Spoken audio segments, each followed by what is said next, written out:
The Shir is Leida Nishmat, Oshin Malchaim and Ephraim, Esther Basara, Rivka Bas Yitzchak Isaac, Tzvi Dov ben Chaim Pesach, Abraham ben Mordechai David, Ruvain ben Shmuel, Chana Golda Bas Yisrael, Chaim ben Fega, Mordechai Netzach ben Rivka, Yeshua ben Shmuel, Chani Itl Bas Moshe David, Osher ben Bracha, Leida Nishmatam. Why do we blow Dafki 100 shofar blasts? Why 100? Why not more? Why not less?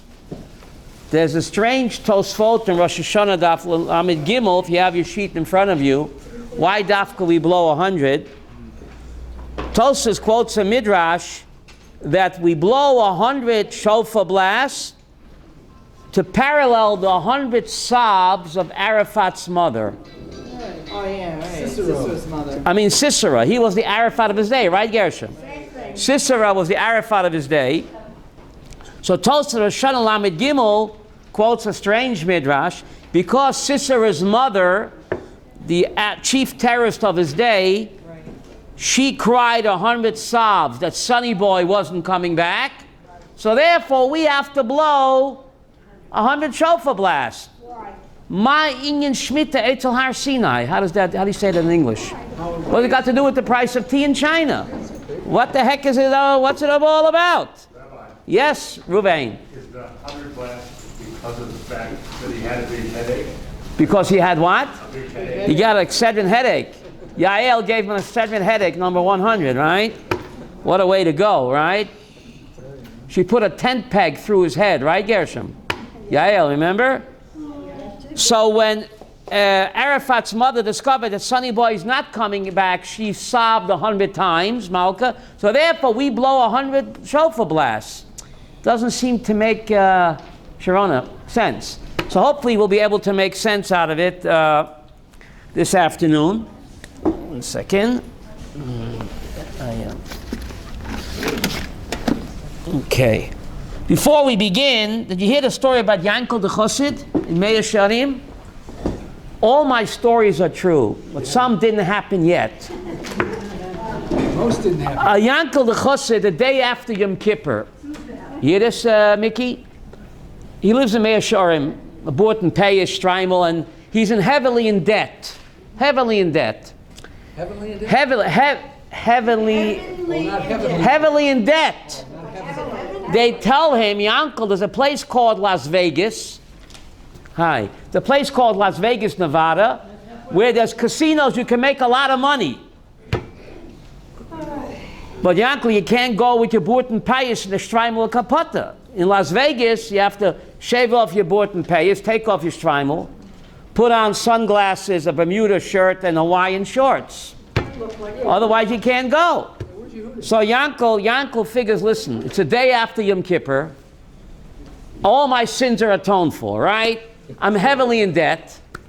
Nebuch, so with a broken heart, Yankel goes to the barber. And he shaves off his Bort and Payas, takes off his Streimel and his kapata, buys a Hawaiian shirt and Bermuda shorts with a pair of sunglasses, and he buys a ticket to Las Vegas, Nevada. The day after Yom Kippur, he's nice and atoned for. Ein Breira. They told him he can make a lot of money in the casinos. He arrives in the terminal at Las Vegas, Nevada terminal. He's so excited. Bermuda shorts, Hawaiian shirt. And he's running in the terminal. He's running. He gets his luggage and he's running to get a taxi to go to the casino. He trips. He falls down 3 flights of stairs and he breaks both legs. He's lying there in the terminal.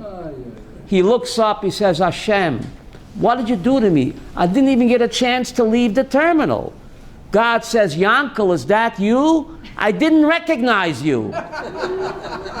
Get it, Sharona? I didn't recognize you. No Bort, no Payas, Hawaiian shorts, Bermuda shirt. God, I didn't, Yankel, is that you? I didn't recognize you. Anyway. Did he win round? I don't know. They took him to the hospital, 2 broken legs, Nebuch, okay? Hey, would you have said that if Rabbi Yehuda was here? What? That's why. So anyway, let's get back to why 100 shofar blasts. Just because Arafat's Sisera's mother wept 100 times Why do we have to what? Blow 100 shofar blasts. Let's take a look at source number 1. Everyone have a paper, I hope? Let's take a look at source number 1, please. Vayikra perich of Gimel, Daber el bnei Yisrael lemor. God says, speak to the Jews, B'chodesh hashvi be'echad lachodesh. On the 7th month, what's the 7th month? Not July, what's the 7th month? Tishrei. Be'echad lachodesh. On the first day of the month, Yelachem Shabbaton, should be a day of rest. Zichroin Teruah Mikra Kodesh. A day of remembering by blowing what? A Teruah. What does Teruah mean? Teruah. Right? Okay, so that's one reference to what? To Rosh Hashanah. But can you translate the word Teruah? We'll see what the word Teruah means. We're going to get to it. We'll get to it. A memorial by blowing the shofar. Why is the shofar called Teruah? We're going to get to it. Source number 2. Vayikra Chaf Hei, V'avarta shofar Teruah, B'chodesh hashvi ba'asar lachodesh. You shall also blow a shofar Teruah sound, B'chodesh hashvi ba'asar lachodesh, on the 10th day of the 7th month. What day is that? Yom HaKippurim. Ta'aviru shofar b'chol artzachem. The reason that we blow the shofar Motzei Yom Kippur is a memorial to this. Because during the Yovel year, when the temple stood, the Yovel year on Yom Kippur, there's a mitzvah to what? To blow the shofar. So we don't know when Yovel is, so therefore, as a Zikaron, every Motzei Yom Kippur, we what? We blow the shofar. So here you have the word again, Teruah, with the word shofar. By what? By Yom Kippur.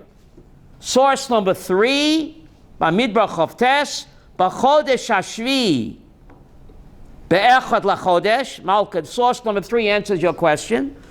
B'chodesh hashvi be'echad lachodesh. On the 7th month, the first day of the month, Mikra Kodesh Yelachem, a holy calling. Kol melechat avoda lo yisasu. Don't do any what? Work. Yom Teruah Yelachem, a day of Teruah, says Unkelus. What does Teruah mean? Malka, Unkelus, you have it in front of you. Yom Yabava. That's a bet. Unkelus, Yom Yabava, a day of weeping. The word Teruah in Aramaic means Yabava. Rosh Hashanah is a day of weeping. Therefore, the shofar, Gershon, sounds like what? Boo-hoo, boo-hoo, Teruah, ta-ta-ta-ta-ta-ta-ta-ta.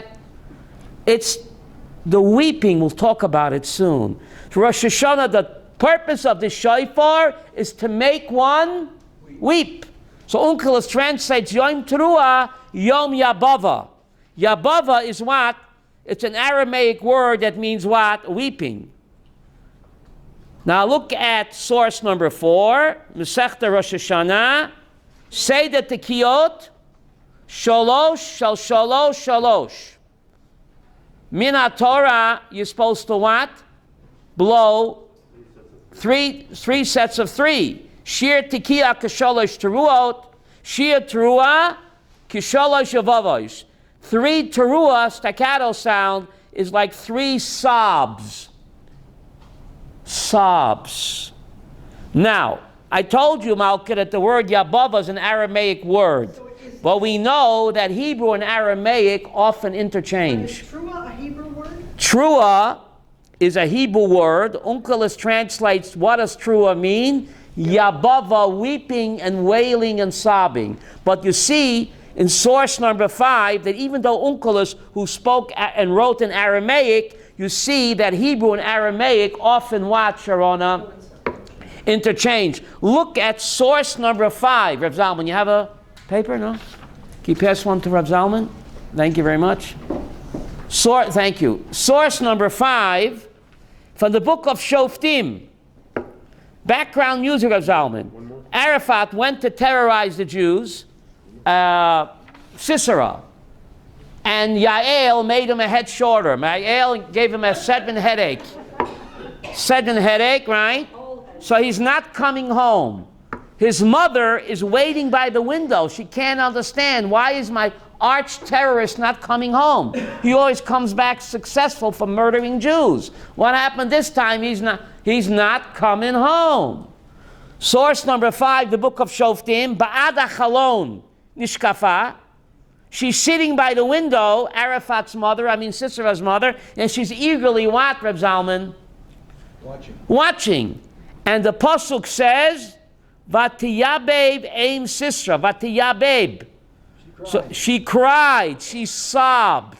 So even though the word Yabava is Aramaic, you see that Aramaic and Hebrew often what?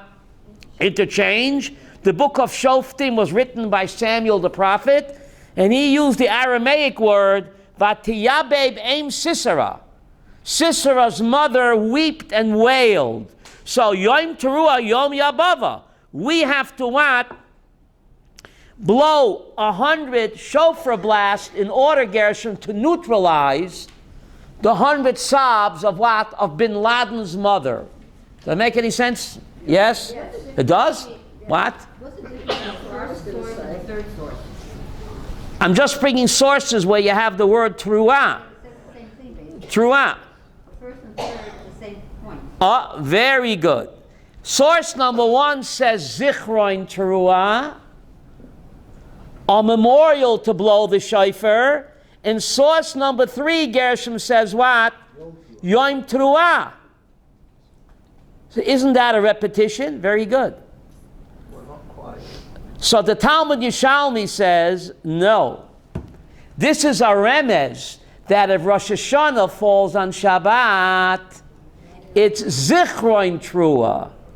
Rosh Hashanah falls on Shabbat, you don't blow. You remember that there's a mitzvah to blow.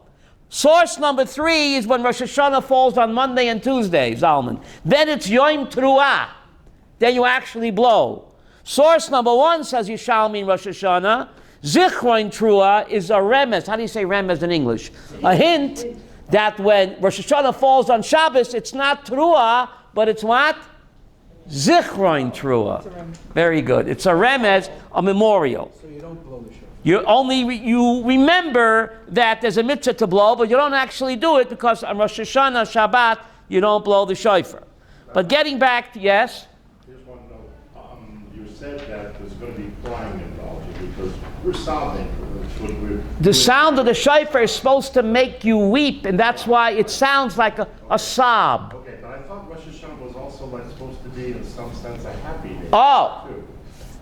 Reuven, you must have ESP. That's my next week's topic. That's a cliffhanger. Rosh Hashanah, are you supposed to weep? Are you supposed to weep on Yom Tov? On Yom Tov, you're supposed to be happy. Don't worry, be happy.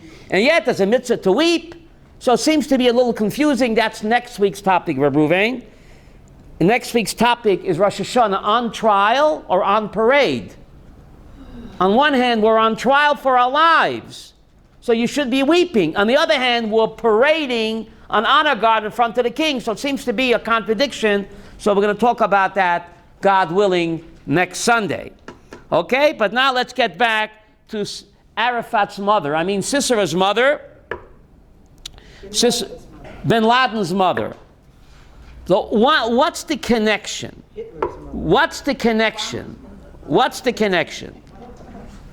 So, hearing the piercing tones of the shofar, we must experience, Reb Gershom, her emotion. She finally woke up and smelled the coffee. Just as her illusion was shattered, Sonny Boy is not coming home. It finally hit her like a ton of bricks that her son is not coming home. So too the shofar is a wake-up call to us. Wake up and smell the coffee. It's later than you think. You see the connection? It's more than that, but one explanation is, just like her weeping and sobbing, she realized that her son is not coming home. Her illusion was shattered. She was living what? In a fantasy land. Maybe he's coming, he's late, he's dividing the spoils. Right. All of life we deceive ourselves. We live in what? Under illusion. Like Sisera's mother. She finally woke up. Her illusion was shattered. Her son is not coming home. So too, the shofar blast is supposed to shatter our illusion. To wake up from our what? Deception. It's later than you think. Stop lying to yourself. Stop deceiving yourself as Sisera's mother. It's later than you think. It's Yom Adin is coming. Stop deceiving yourself.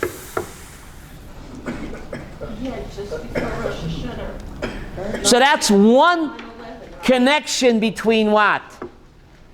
Sisera's mother sobbing and what?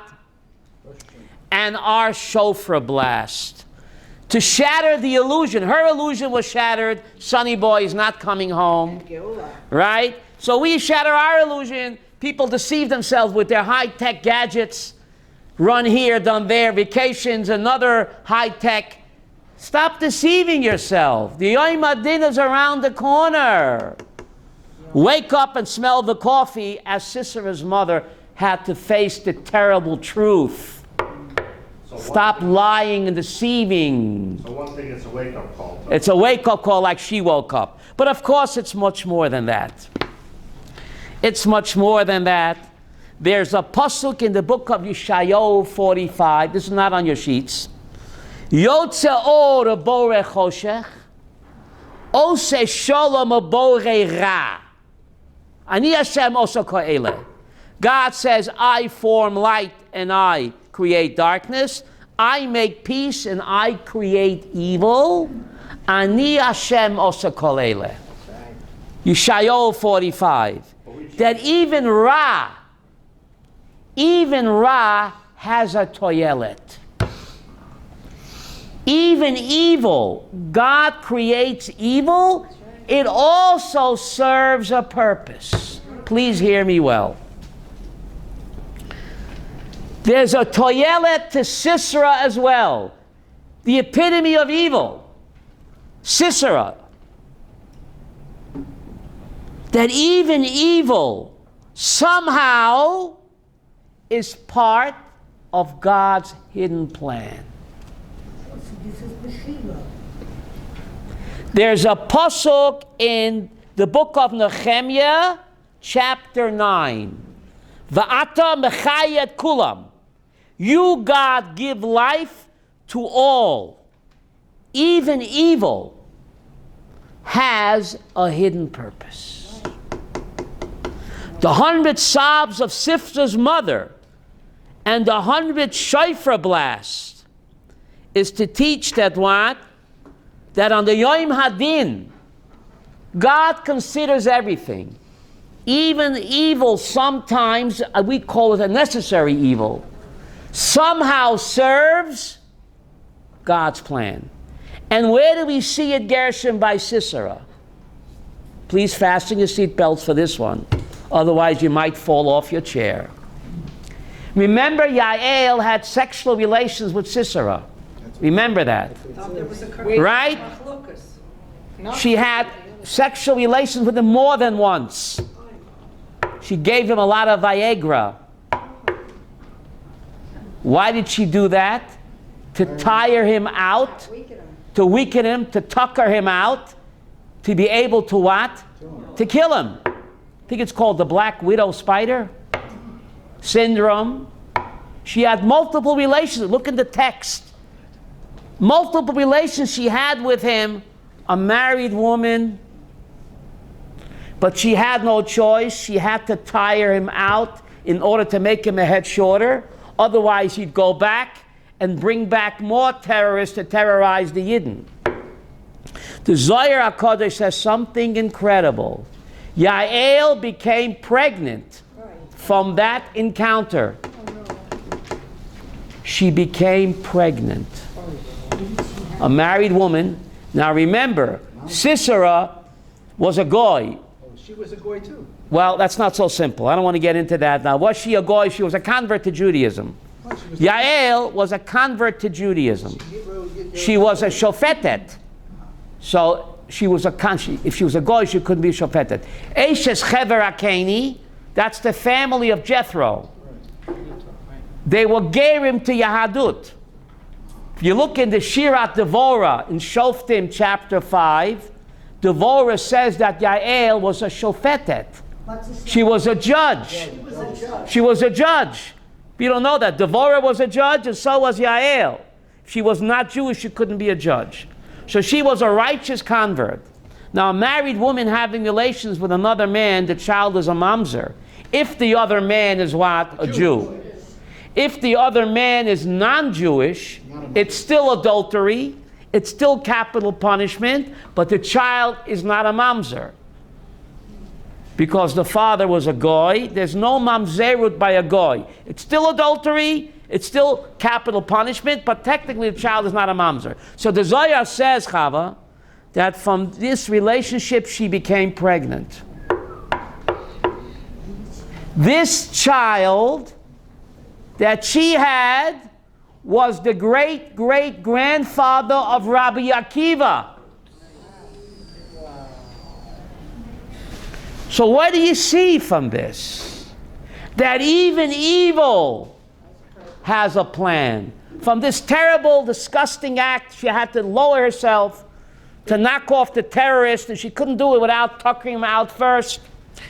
She conceived, and this child was the Zohar HaKodesh says, this child was the great-grandfather of Zalman, of the greatest sage who ever lived. Now, God works in mysterious... You see this all over, Sharona. It sounds like evil. Lot had incest with his daughter. Capital punishment, incest. That child, Moav, became the ancestor of Ruth, the grandmother of the Mashiach. So from the height of evil, good comes. That's the way God operates. It's very strange.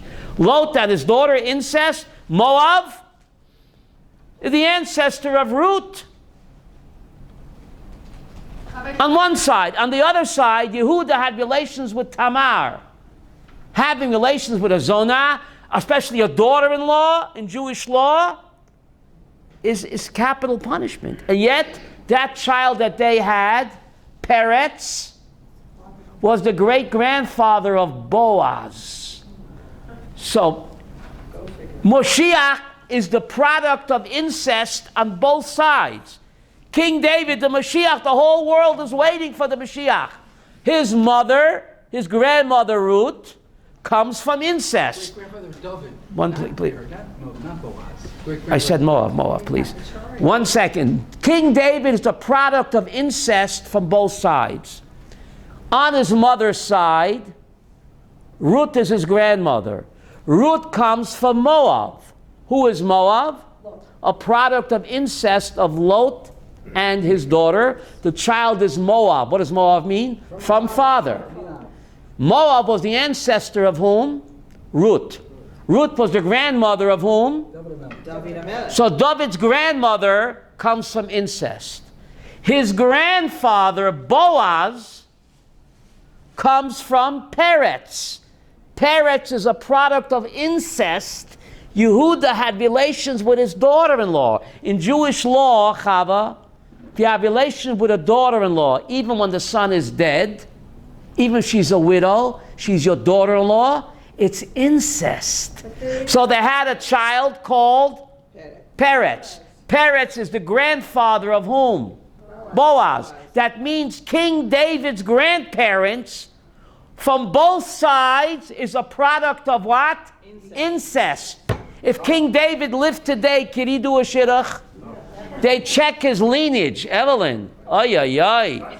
Who'd want to marry him? Such yiches. The Baba comes from incest. Moab, the Zayda. Boaz also comes from incest. Yehuda and Tamar. Peretz. So what do you see, Shoshana? That even evil has a purpose. The 100 sobs of Sisra's mother parallels the 100 shofar blasts. When we blow the shofar, the Yom Hadin, we acknowledge that even evil, personified by Arafat's mother, also has a purpose. There is a toilet, Reb Zalman. It's not chaplap. Everything on Yom Hadin is figured out. The mystery is why. We don't know why. But that's the way he operates. Yes, Shoshana, you had a question. Yeah, how was Yael treated when she went back to the Jewish camp? How was she treated? No. So the Talmud in Nazir, 23, what page are we up to now? 6. You'll get to it. Talmud in Nazir said that she couldn't stay with her husband. A tragedy. She had a divorce. Her husband had to divorce her because she did it willingly. She couldn't live with her husband. But she did it to save Klal Yisrael. It's called an Avera Lishma. Like Queen Esther.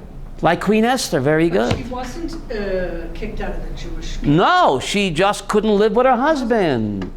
Tragedy, exactly like Esther. But was she a Well, we see the same thing. Esther lived with whom? Thank you. Evil. Who was born? Darius. Who allowed the Yidden to build the second temple? Darius. So from Esther and what Ayatollah Khamenei, I mean the king of Iran, Porus, the height of evil, they had a son, and that son actively supported the second temple. God has a sense of humor. Achashverosh stopped the building of the second temple. A Russia Marusha like Ayatollah Khamenei, and Dafka, his son with Esther, without him, the second temple could never have been built. So again, from evil comes what?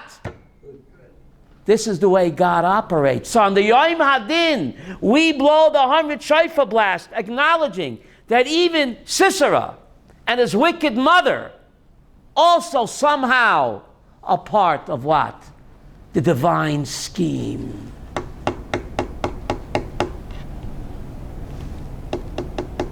It's all part of the plan. But now, do they? We don't see it. There's an amazing story of the Baal Shem Tov. If I get a little emotional, you'll excuse me, please. The Baal Shem Tov davened to Hashem. He davened, Hashem, please tell me who's going to be my soulmate in Olam Haba. Evelyn, I'm a soul man. Every person has a soulmate besides his wife. He has a chavrusa. He davened to Hashem, Sharona, please God, he fasted and he davened, who's going to be my soulmate in Olam Haba? So after a few days, Eliyahu Novi comes to him, says, Baal Shem Tov, your soulmate, his name is Motul. He lives in a distant town in the Ukraine. He's Motul the wood chopper. He's going to be your soulmate in Olam Haba. Fine? So Baal Shem Tov hires a Esher taxi, and he goes to this little forsaken village in the Ukraine, a Kleinchika village, and he asks people, can I find Motul the wood chopper? He goes to the shul and they point out, Motul the wood chopper, a bulvan. You know what a bulvan means? He looks like Haystack Calhoun. Remember, what's his name? Haystack Calhoun. You remember him? Ah, bulvan. Baal Shem Tov is shocked. This is my soulmate? This is what they think of me in heaven? Doesn't know. Maybe, maybe I don't know. Maybe he has a gland problem. He sees him davening. He davens in 10 minutes. He takes his tefillin, mumbles up, and he runs out of shul. This is my soulmate. Baal Shem Tov is terrible chalishat hadas. How do you say it in English? Chalishat hadat. He feels depressed. So he follows him into the wood. He's a wood chopper, you know, Paul Bunyan, right? Goes out to the wood. Maybe he's a secret tzaddik. He's covering up. So he follows him into the woods. He stands behind the bushes, and Motul there, he chops down the trees, and he screams, timber, like Paul Bunyan. Doesn't daven, nothing. Then he sits down for lunch. Takes out 4 hero sandwiches. Not 1, 4. How big were they? Hero. Remember hero sandwich? With a whole bottle of vodka. Vodka. Yeah. Vodka. So Shem Tov just jumping out of his skin. Did he bench? He benched, but he mumbled. 4 hero sandwiches. So Shem Tov was jumping out of his skin. This is what God thinks of me. This is my soulmate. A grubbe yink, a bulvan. How do you say bulvan in English? A boor. A boor. Right? Hardly davens. All his life he's chopping down trees and stuffing his face like there's no tomorrow. He can't hold himself back. He jumps out of the bushes of Gershon. Says, Mutl, why do you eat so much? Why do you drink so much? You're going to get a heart attack. Says, I'll tell you why. You know who he's talking to. When I was a small child in my shtetl, the Cossacks came and they made a pogrom. And they dragged my father out from the house and they set him on fire. And my father was a skinny little yidala. So the fire was a small fire. If the Cossacks ever come for me, I have to be big and strong. If they burn me l'kiddush Hashem, I'm not going to be a small fire like my father. I'm going to be a giant flame to honor Hashem. So Baal Shem Tov said, Mutl, who knows if I have the schus to sit next to you in Olam Haba? Because every bite that he ate, every drink that he took, he was preparing himself for what? For Kiddush Hashem. So he looked like a bulvan. It looked like the height of evil. But Gershom, we don't know. The Baal Shem Tov said, who knows if I'm worthy to sit next to you? Everything that he ate and he drank, Rabbi Avram, was what? He was preparing himself. In case the Cossacks come for me, I won't make a small flame. I'll be a big flame to honor Hashem. So we don't know appearances, the way things look. There's a hidden plan. There's a hidden plan. Let's get back to our sheets now. There's a strange Rashi in source number 6. In source number 6, please, you have a paper, I hope. Bamidbar Perik Yud Yud, it says, Ani Hashem. Rashi says, source number 6, Bamidbar chapter 10, Pasuk 10, there's a Pasuk, Ani Hashem Elokeichem, says Rashi, on this Pasuk, Mikan, Malchiot, Zuchronot, V'Shofrot. From here, from this Pasuk of Midbar 10:10, we learn out that on Rosh Hashanah to recite the verses of Malchiot, to recite the verses of Zuchronot, to recite the verses of Shofrot is what? Minat Torah. Shenema, how do we know? The Pasuk says in the Midbar 10:10, Utkatem, you shall blow. Says Rashi, what's the next word? Zeh Shofrot. When the Torah says in Midbar 10:10, Utkatem, you shall blow, Zeh Shofrot. This is a Torah obligation to recite, Evelyn, the verses in Tanakh that deal with what? Shofrot. It says L'Zikaron, as a memorial, by Midbar 10:10, Zeh Zichronot. This is a Torah obligation to recite verses, rows that deal with God remembering in Tanakh. Ani Hashem Elokeichem. What does that mean? Zeh Malchiot. That you have to recite verses in Tanakh that deal with what? Kingship. God's kingship. Shehei min Torah. Strange Rashi. Ask anyone on the street, they'll tell you there's one Torah mitzvah on Rosh Hashanah. What's that? Yom Teruah. Rashi's telling me a tremendous chiddush over here. That reciting Malchiot, Zichrot, and Shofrot on Rosh Hashanah is what? Min Torah. Sharona, very strange Rashi. Very strange. What's the pasuk? The pasuk is by Midbar Perik Yud. It says, Utkatem Lifnei Hashem Elokeichem. I'll read you the verse. You can look it up when you get home. By Midbar Yud Yud. By Midbar Yud Yud. in the Pashas Ba'aloischa, who says, Ubiyom simchatchem, utkatem b'chatzotrot, v'hoy lechem l'zikoron l'fnei Hashem, ani Hashem l'keichem.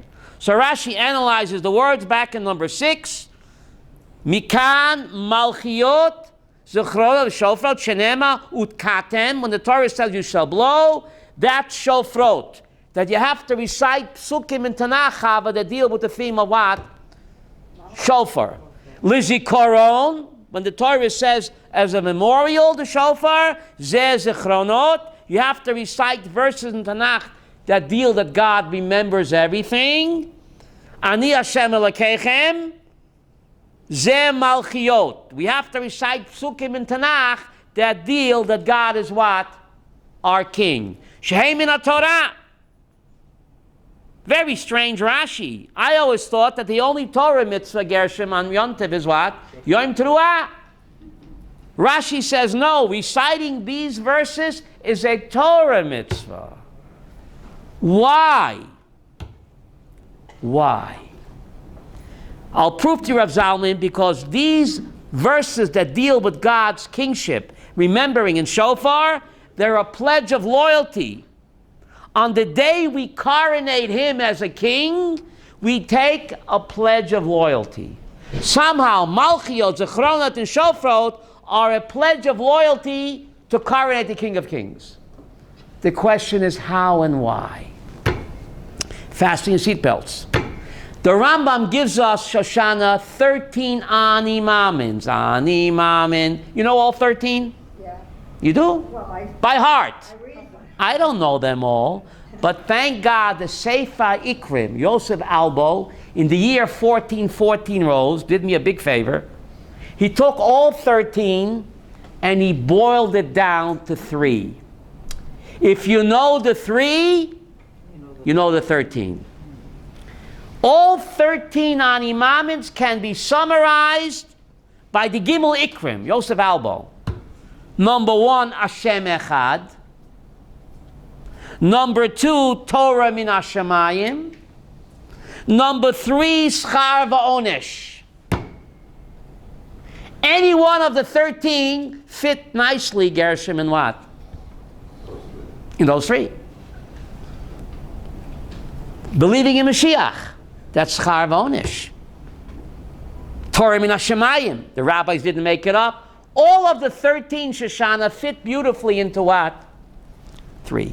I'll prove to you that Malchiot, Zechronot, and Shofrot are those 3.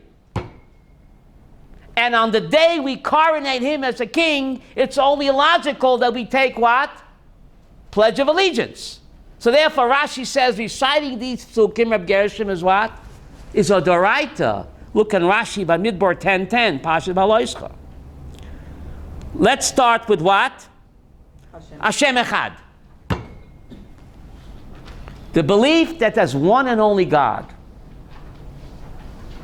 The one and only God. That's what? That's what? Malchiot. Right? What? That's the one and only king. Hashem Echad. So we recite verses in Tanakh that deal that God is the one and only king. Right, Rabbi Abraham? That's Hashem Echad. That's Malchiot. He's the one and only king. What's the second Iker Sharona? I have it written down here. See number 2? Torah min Hashemayim. Torah min Hashemayim. Fasten your seatbelts. There's a strange Rashi in Pashas Yitro. How do we know that God gave us the Torah? How do you know Moses didn't fabricate it? Says Rashi, the koil shofar halak v'chazak. Rashi says a human being, the longer he blows, Louis Armstrong, the longer you blow, the weaker you get. Here, the kol shofar by Har Sinai, Rabbi Abraham, waxed louder and louder. Rashi says the shofar blast at Har Sinai proved Torah min Hashemayim. If a human being would fabricate it and blow the shofar, the longer it went on, would become weaker and weaker. The very fact, what proves that Torah bin Hashemayim? The kol shofar holech v'chazak. The longer he blew, the louder it got. It can't be a human being. Reb Gershon, this proves that what? Shofar proves that Torah min Hashemayim. Rashi in Parshas Yisro. 2 for 2. What's the third, Reb Zalman? Schar v'onesh. Are the two ones you just said? I know the first one for sure is in the Malchiot. Hashem, that's Malchiot. He's the one and only king. We say verses over and over again that he's the one and only king. That's the first principle of Yahadut. One of the verses actually in the Malchiot is that verse. Yes. And I think the second verse Hu Hashem lamelech. also Yashem echad u'shmo echad. Zechariah 14. Right? Right? the Halach Chazeh. That's also, I think, in the third set, the set of Torah bin Hashemayim, Rashi in Parshas Yisro, the shofar blast waxing louder and louder, prove beyond doubt that what, Gershom? Torah bin Hashemayim. Principle number 2. What's the third ikar of Yahadut? Schar v'onish. What does that mean? Reward and punishment. We do things we like to forget. He doesn't forget. That's the chroinos. That's schar v'onish. Every mitzvah that we did, every smile, every kind word that we spoke, we might have forgotten it, but he remembers everything on the Yom Hadin. And never the other side of the coin too. Every cross word that we spoke to our spouse, never. We forgot, but he remembers. So zichronot, Gershom, is what? Principle number 3, Zechar v'onesh. He remembers every reward and every punishment that we have forgotten. On the Yom Hadin, he remembers everything. Oy, oy, oy. So therefore, Rashi claims that Malchiot, Zechron, and Shofar is Oraita, because that's the pledge of a loyal Jew. Those are the 3 ikrim that make you Jewish. Hashem Echad, Malchiot, Torah min Hashemayim, Shofrot, and Schar v'onesh, Zichronot. God remembers every reward and Nebuch, every punishment. We forget, but he remembers everything. So, pledge of loyalty on the day we coronate him as a king, and therefore Rashi claims that davening Shmon Esrei Musaf is a Torah law. I'm telling you a big chiddush over here. People will tell you, no, there's only one mitzvah in our Torah, Evelyn, on Rosh Hashanah. What's that? Shofar. But Rashi in Bamidbar 10:10 says no, and I'm giving you the explanation of why. Pass it on. Don't keep it for yourself. This is Rosh Hashanah talk by the table. Hey guys, a strange Rashi in Bamidbar 10:10. Rashi claims that the Musaf Shmon Esrei min daraisa. Say what? But because this is the Gimel Ikrim that make a person what? A loyal Jew. So it's only logical, Malka, on the day we coronate him as the king, we what? Pledge of allegiance? What's a pledge of loyalty oath, right? Now, according to Yom Teruah, the word Teruah means what? Yom Yabava, a day of weeping, and that's the sound, But Rashi also says that the word Teruah is related to the word Reyut. Ain't it good to know you got a friend? Rashi in Parshas Balak tells us that the word Teruah is related to the word friendship, Reyut. By blowing the shofar, we gain God's friendship. Yom Teruah, a day of becoming God's friend. Teruah Reyut, says Rashi in Parshas Balak. The $64 question is why? Why, when we blow the shofar, Reb Zalman, do we become God's friend? A Jew enters a kasha mit varnishkis. No, noch a kasha. Rose, you like kasha and varnishkis? I love it. So Rashi in Pasha Balak says the word Trua, related to the word Reyut. Somehow, by blowing the shofar, we become God's friend. Surely, how do we do that? There's a strange Gemara in Masechta Rosh Hashanah. There seems to be a contradiction. Ashrei Yoshvei Beisecha, we say Tzadik Hashem b'chol derachav, v'chosid b'chol maasav. First, King David says that God is a tzaddik. What does a tzaddik mean?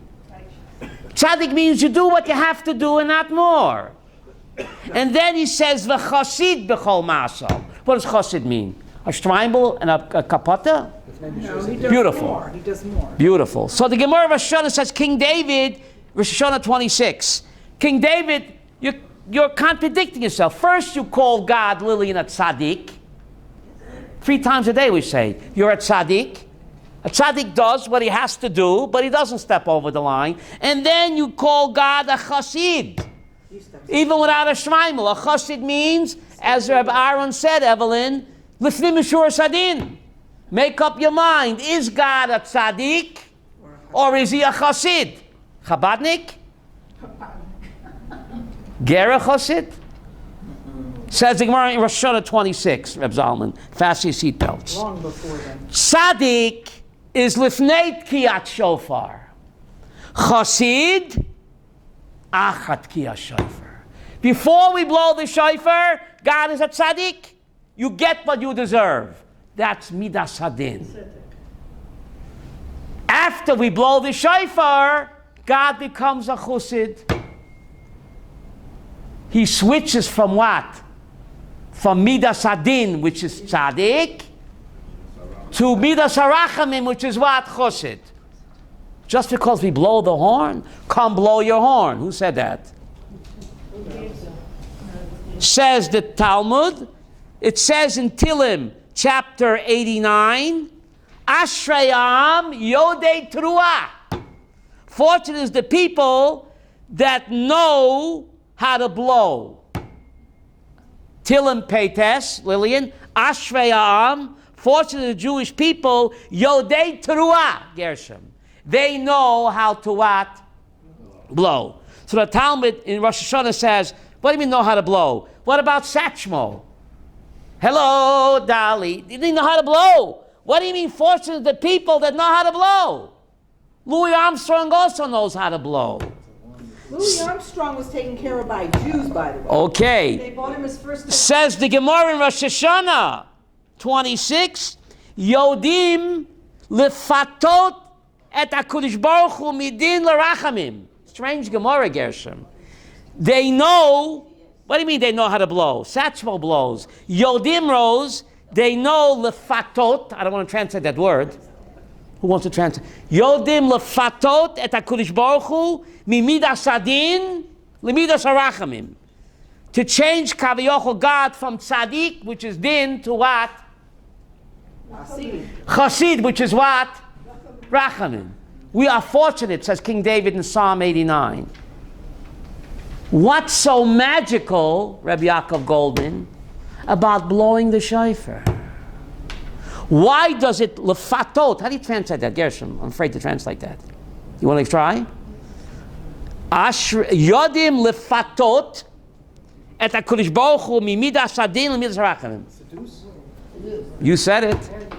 A very strong, powerful Gemara 26 Rosh Hashanah. How do we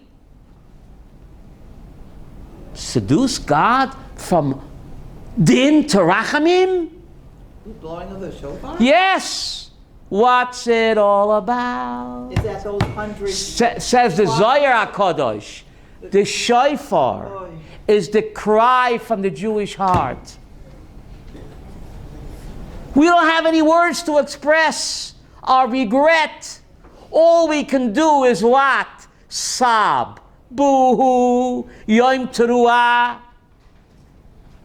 A child does something bad, and the parent wants to punish. But when the child begins to cry, the parent melts.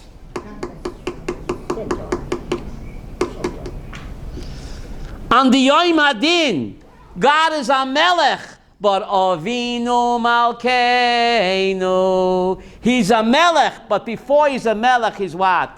He's a loving parent.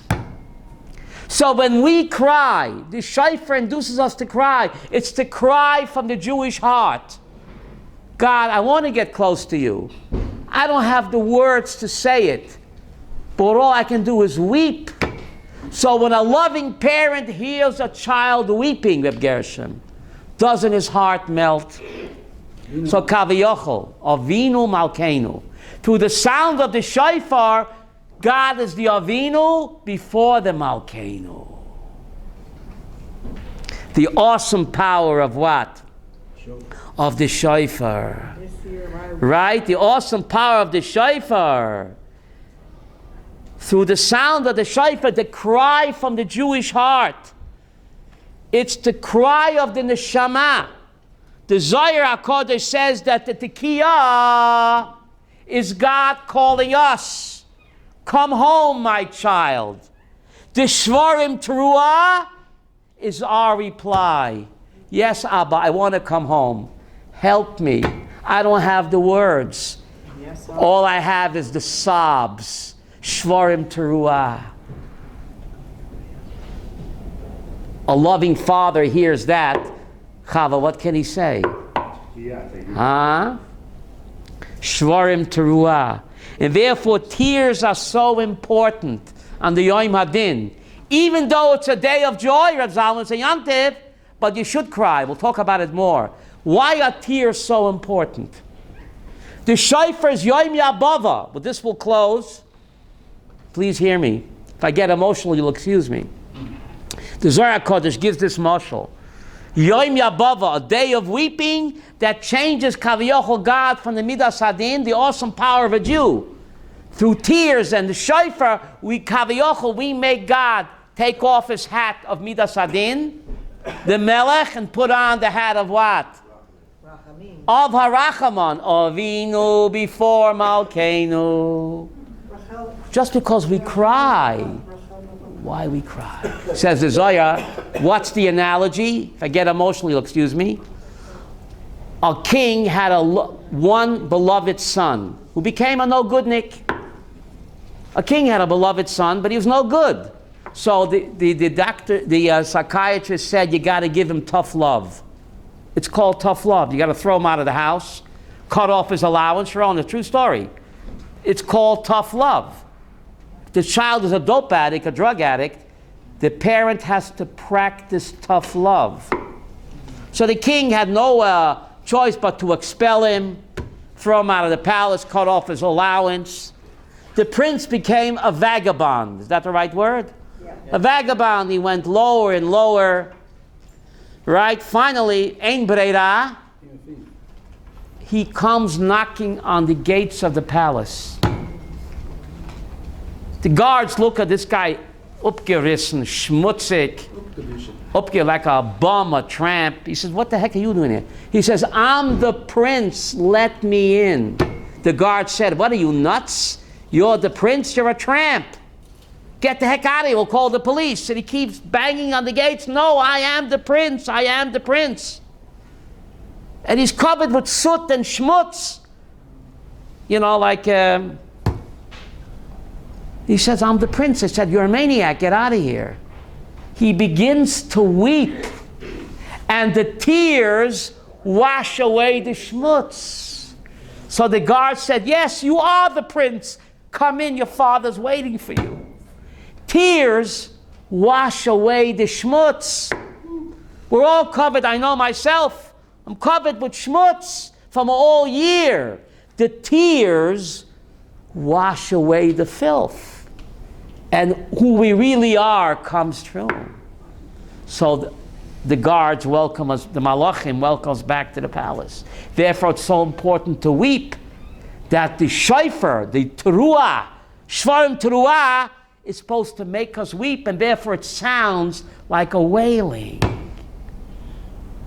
It washes away the schmutz. So when the Abba sees who we really are, he switches from din to Av HaRachaman. Some people have tears all year, right? Things happen in the year. What? Okay, but they're especially important on Rosh Hashanah. It's called Yom Yabava, Unkelus, a day of weeping. How does that not contradict the Simcha of Yontiv? Stay tuned. That's a cliffhanger. Yes, it's a cliffhanger. You got to come back next Sunday. Yontiv, you have to be celebrate. Isn't that a contradiction? Stay tuned. No, stay tuned. Got to come back. Yes. We still have a few minutes. What? Shabbat though, then we don't have the shofar blowing. So what's the remedy there? Ooh, Ruvain, you must have ESP.